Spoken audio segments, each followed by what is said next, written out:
Estos son los titulares que son noticia en el mundo y en Colombia, en la hora de la verdad.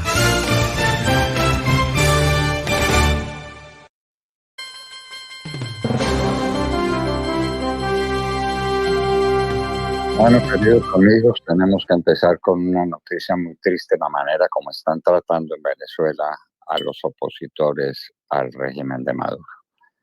Como diremos en nuestra nota editorial, si no funcionan los derechos humanos, si no funciona el derecho internacional humanitario, ¿para qué tanta literatura? María Corina Machado está escondida, y está escondida con toda razón, porque la quieren matar o la quieren meter en una cárcel y quién sabe cuáles condiciones el resto de su vida. Delito, haber ganado las elecciones con Edmundo González. Lo dijeron los Estados Unidos, lo sabe el mundo entero. Maduro se robó las elecciones y ahora liquida físicamente a la oposición con sus matones. ¿Qué más de más? Doctor Fernando, al respecto, en Al Oído estaremos presentándoles algunas de las imágenes más fuertes de lo que llega desde Venezuela, las torturas y, por supuesto, también cómo conducen en camiones, como si fueran campos de concentración, al mejor estilo de los nazis, realmente, esos de los que tanto habla Gustavo Petro y que pretende endilgar a algunos políticos en Colombia de su oposición o que le hacen oposición a él y que él no mira en Nicolás Maduro, que sí está utilizando métodos de tortura, asesinato, desaparición y también de conducción de muchos de los, aquí lo estamos viendo en pantalla ya. Esto es lo que está pasando en Venezuela. Entre tanto, ayer Gustavo Petro, Luis Ignacio Lula da Silva y Andrés Manuel López Obrador se reunieron por cerca de una hora en una videollamada en la que Luis Gilberto Murillo acompañó a Gustavo Petro para hacer un comunicado del que haremos en extenso y hablaremos de él en nuestra sección Al Oído, doctor Fernando. Comunicado donde celebran las elecciones en Venezuela y comunicado donde solicitan a Venezuela resolver el problema de quién ganó las elecciones de manera interna. Lula, Petro y AMLO saben que en Venezuela hay una dictadura, doctor Fernando, que no hay separación de poderes, que el Tribunal Supremo no es un tribunal ajeno al chavismo y al madurismo, y aún así proponen que sea el tribunal y el CNE, que está cooptado, que tiene 5 miembros en su formación, 3 que son directamente maduristas, les pide a ellos que resuelvan la situación internamente. Ya no hay el cuento de que organizaciones internacionales hagan veeduría, ya no hay la idea de que sean organizaciones internacionales las que verifiquen las actas, ahora todo lo quieren dejar en manos del mismo Nicolás Maduro. Eso es lo que dice ese comunicado del día de ayer, doctor Fernando. Qué horror, porque lo demás es injerencia en los asuntos internos, como lo ha dicho AMLO. AMLO que no se sabe si es peor o mejor que Gustavo Petro, pero por ahí los 3 dictadores izquierdistas de América Latina coinciden, que Maduro maneje las cosas como le parezca y ya sabemos cómo las está manejando. Bueno, los Estados Unidos declaró vencedor a Edmundo González. Ahora está citado Edmundo González para que se presente a ver lo que le van a mostrar y desde luego a ponerlo preso de una vez por violación de la seguridad interna de Venezuela. ¿Qué es lo que quieren hacer con María Corina Machado? ¿Para qué los derechos humanos? Bueno, ya hablaremos de eso en nuestra nota editorial. Pues usted lo ha ¿Qué mencionado, más doctor, noticias? doctor ¿Qué más Fernando, noticias? lo ha mencionado usted. Anthony Blinken, secretario de Estado de los Estados Unidos, aseguró que dada la abrumadora evidencia que existe en ese país, está claro para que Estados Unidos y, más importante todavía, para que el pueblo venezolano indique que Edmundo González es el ganador de las elecciones del 28. Obtuvo la mayoría de los votos presenciales en el país vecino y por eso Estados Unidos toma postura radical frente a lo que está ocurriendo en ese país. A propósito, los congresistas de la Florida, entre ellos María Elvira Salazar, le envían un contundente mensaje, doctor Fernando, a Lula da Silva, a AMLO y a Gustavo Petro. Les recuerdan que pronto el Congreso sesionará y que ellos tendrán que tomar decisiones y medidas frente a los países que decidieron guardar silencio y permitir la violación de los derechos humanos en Venezuela por parte de Nicolás Maduro. Muy bien, María Elvira Salazar. Y Otra gran mujer en la política internacional. en De Madrid, Colombia, señor, ¿no? En en, Colombia, no sé eh, si vamos a decir lo mismo. Adelante. no, quería comentarle una postura que sorprendió ayer en el país porque resulta que en medio de una mesa de trabajo que hay en Colombia para poder construir lo que sería un proyecto de ley que cierre a la ley de justicia y paz, porque es que se está hablando en el país de una ley de punto final. Esa es la nueva especie del gobierno Petro, una ley de punto final. Y otros están diciendo que tiene que haber un proyecto de ley para cerrar todo el proceso del conflicto armado en Colombia. No les bastó con la JEP.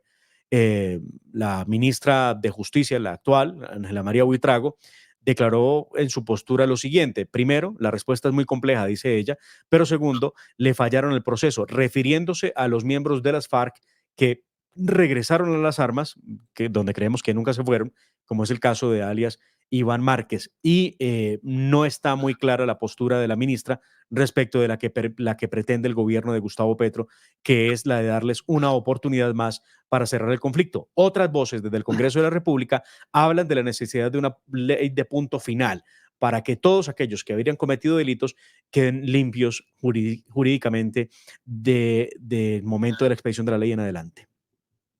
Sabemos quién es Ángela María Buitrago, Claro, ¿no? Lo claro, sabemos muy bien. claro. ¿Recuerdan ustedes cómo tuvo al gran héroe de las jornadas del Palacio de Justicia, al coronel Luis Alfonso Plazas? Lo tuvo en la cárcel durante 7 años. Eso solo bastaría para que ella estuviera en la cárcel, ¿no? Es la ministra.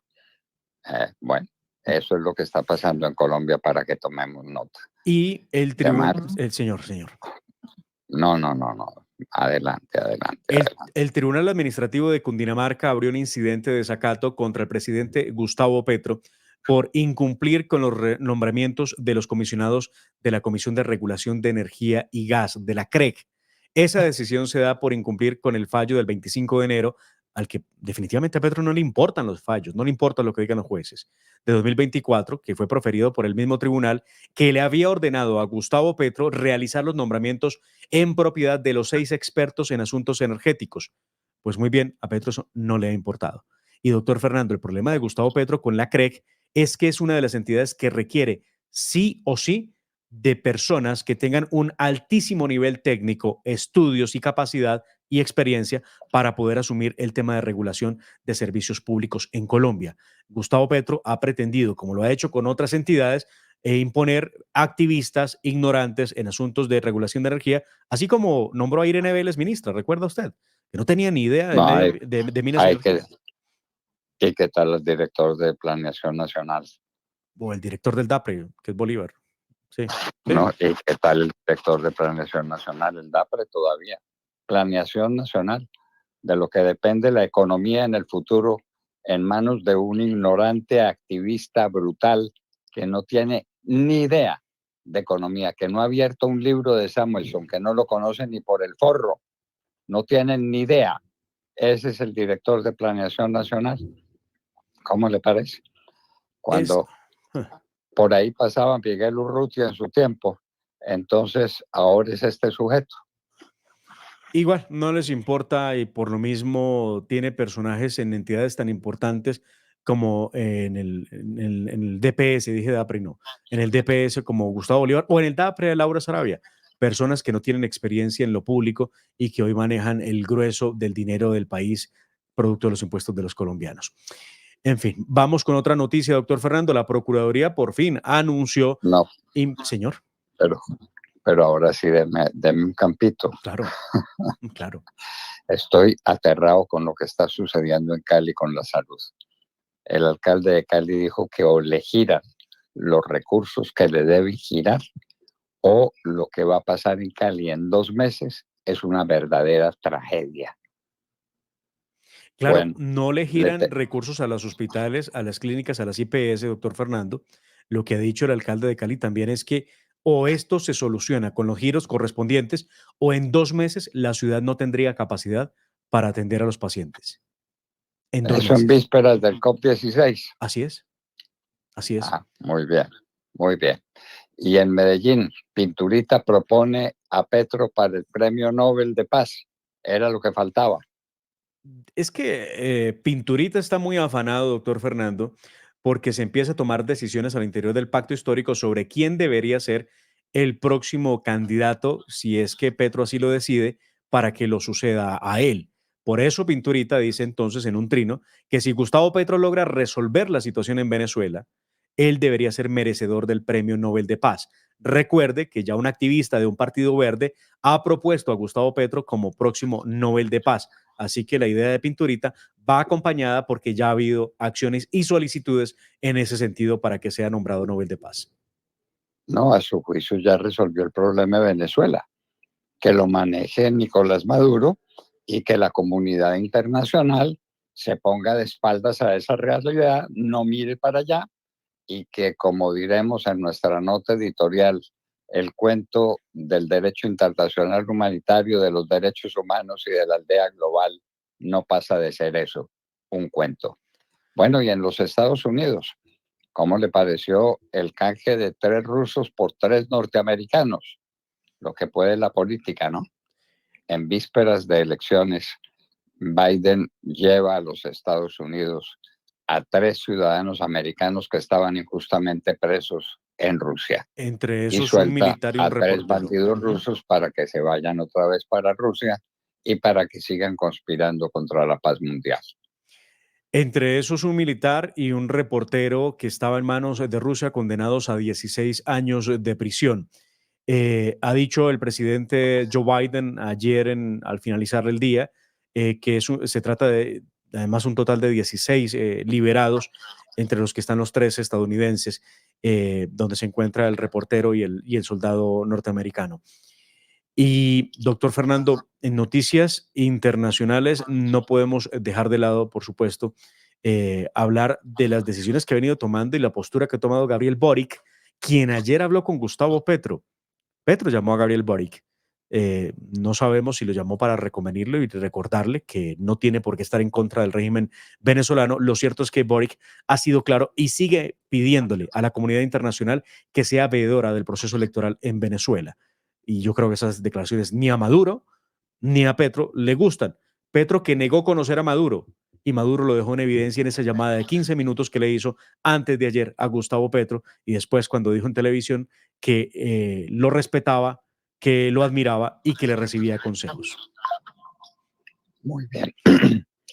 ¿Qué otras noticias tenemos En Colombia, doctor en Fernando, aquí en Colombia? en Colombia, la Procuraduría solicitó información al sistema de medios públicos, a RTBC, que es manejada por Holman Morris, sobre la realización, recuerden ustedes, del concierto de la Esperanza, que así le llamó el gobierno Petro, que era el concierto pro-Palestina, donde una gigante bandera cubrió la fachada del Congreso de Colombia. Ese concierto se hizo el pasado 5 de julio, un concierto que fue una botadera de plata, nadie fue al concierto. Lograron llevar algunos colectivos afectos a Petro y no más que eso. El concierto costó, según el contrato 14-13-2024, 2.295 millones de pesos. Repito, 2.295 millones de pesos. En medio del famoso plan de austeridad que lanzó Gustavo Petro. ¿Qué tal el plan de austeridad? Haciendo conciertos de 3.000 millones de pesos. Definitivamente. Para eso el presupuesto que están aprobando y para eso la reforma tributaria que viene. De manera que Petro va a hacer reforma tributaria porque le están faltando, ¿cuántos? 10 o 15 billones de pesos 12 en el billones de papel. pesos, así es. En el papel. Vamos a ver en la realidad cómo es el asunto. Estamos en una crisis de ingresos fiscales gigantesca porque la gente no tiene dinero, porque la gente se quedó sin plata, porque los colombianos están pobres, porque el desempleo se fue para arriba y el empleo informal del que no habla el DANE es colosal. Colombia en una situación crítica en materia económica y, por supuesto, en materia fiscal. ¿Cómo vamos a terminar bien el año, doctor Fernando, si la receta desde el día de ayer es el aumento en los peajes y la amenaza es que el diésel subirá 6.000 pesos antes de terminar diciembre? Ya, Bueno, claro, dijo Petro, es que congelamos los precios de los peajes para evitar la inflación. Fue lo que dijo Petro en el 2023. Pero y los, finalmente, Además, quiero destacar el pico y placa que impide más bien, a la gente salir de Bogotá. Ya no puede entrar a Bogotá, ya no puede salir de Bogotá. De modo que prepárense para montar en bus o a caballo. Pico y placa para salir de Bogotá. Diana Diago, más adelante en Al Oído estará con nosotros comentando estas y otras noticias sobre Bogotá. con Gustavo Y vamos. Petro, con Gustavo Petro a cocinar en leña por cuenta de que se nos acabó el gas y con el alcalde Galán a montar en caballo para salir de Bogotá. Ese es lo que nos espera. Una precisión, doctor Fernando. El coronel Luis Alfonso Plazas Vega estuvo privado de su libertad injustamente durante 8 años y medio. 8 años y medio. Yo dije 7 y medio. Dijo 7 años, sí, señor. Sí. Me faltó un Un año y medio sí, señor. de esa ignominia que hicieron con el héroe del Palacio de Justicia. Y eso por cuenta de Ángela María Buitrago, actual ministra. Miren ustedes lo que son las cosas. Y nos Bueno, vamos con el editorial, doctor Fernando, si le parece. vamos. Muy bien, 6:20 minutos. Acceda desde cualquier parte del mundo a www.lahoradelaverdad.com.co. Opinión, análisis, entrevistas y noticias. También encuéntrenos en Twitter en @Hora de la Verdad. La Hora de la Verdad con Fernando Londoño Hoyos.